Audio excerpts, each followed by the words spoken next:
All right, so today we got a neighbor's 2003 Toyota Corolla with a 1.8 liter.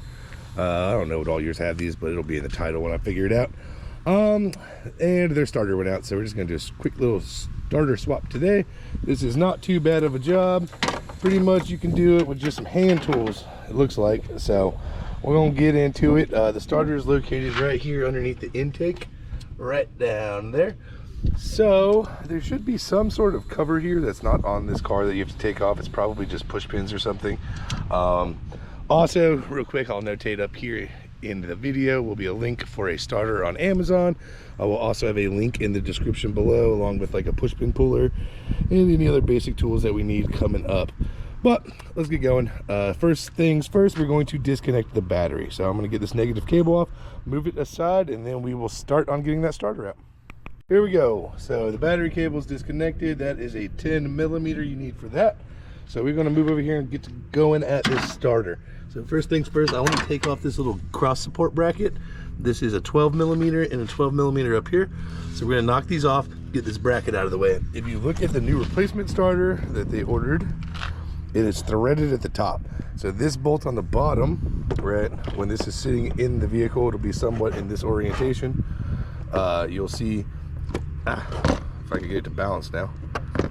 Needless to say, so the bolt on this side will clearly pass through this way, and the bolt on the front side will pass through that way. So we need to get access to that bolt on the top side going this direction. Once we have that, we can unplug the solenoid in the back, get the starter wire off of it, and then we'll go top bolt, bottom bolt is the plan. So I'll get that bracket off, and then we'll see what we got under there. So we took off this little cross brace here, right? Now if you get down in here and you look all the way here through the bell housing, up underneath, that is the bolt that faces this direction. And then obviously down here, where my finger is the bolt facing this direction. So we're gonna get both those off, but for now, I'm going to pop off this cover in the back on the solenoid. It's got a little rubber cover and it's got a plug. So we're gonna have to unplug this plug. Looks like the retainer will be on the bottom. So we'll squeeze that, pop this cap off, and then we gotta get this nut off right now. It is made for small hands in this area, which unfortunately I don't have, but we'll make it work. So I'm gonna wedge my hands down in there, get that plug unplugged and get that wire off, and then we'll work on getting those two bolts out. See how easy this thing comes out of there. So here's what I've decided. If you have large hands like myself, I think this is going to be way easier if I just quickly yank out this fan assembly. It does have the coolant reservoir writing on it, but it'll be fine. So if you look down in here, we got two 10 millimeter bolts right there. I'm gonna take both those out. We're gonna disconnect this overfill line right here for the overflow tank, like that. And then once I take those two bolts out, it should slide up and come out. So I'm gonna do that real quick, and then we will get to the starter, and it will be a heck of a lot easier to get our hands in there. All right, so in order to actually pull the fan assembly all the way out, I had to pull the upper coolant hose. I spilled a little bit, oops. I'll have to clean that up whenever I'm done, but this gives me a heck of a lot more room to get in here and actually access the backside of this starter. So this is not, again, that's not a requirement. If your hands can fit in there and you can get it done, fantastic.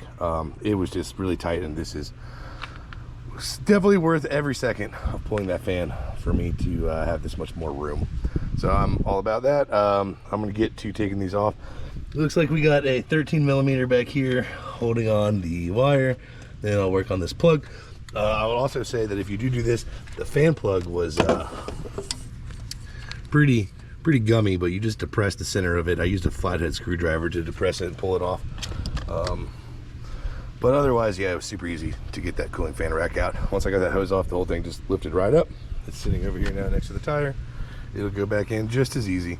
So let me grab that 13, we'll get that wire off, we'll get that unplugged, and then now we're finally back to getting these two bolts off here. All right, here we are. The new starter's bolted up. The way I ended up doing it is I actually took out the bottom bolt first, then I ran the top one out and left it in the hole so I could just plop the starter off the backside, fish the new one in, and then started the top bolt, then did the bottom bolt. I was going to point out, because I have a fasteners engineer who watches this, it's a friend of mine, the torque spec on both of those bolts is a good No, I'm just kidding. It's 27 foot-pounds. And then from this point on, you just throw your starter wire back on, plug in your solenoid plug.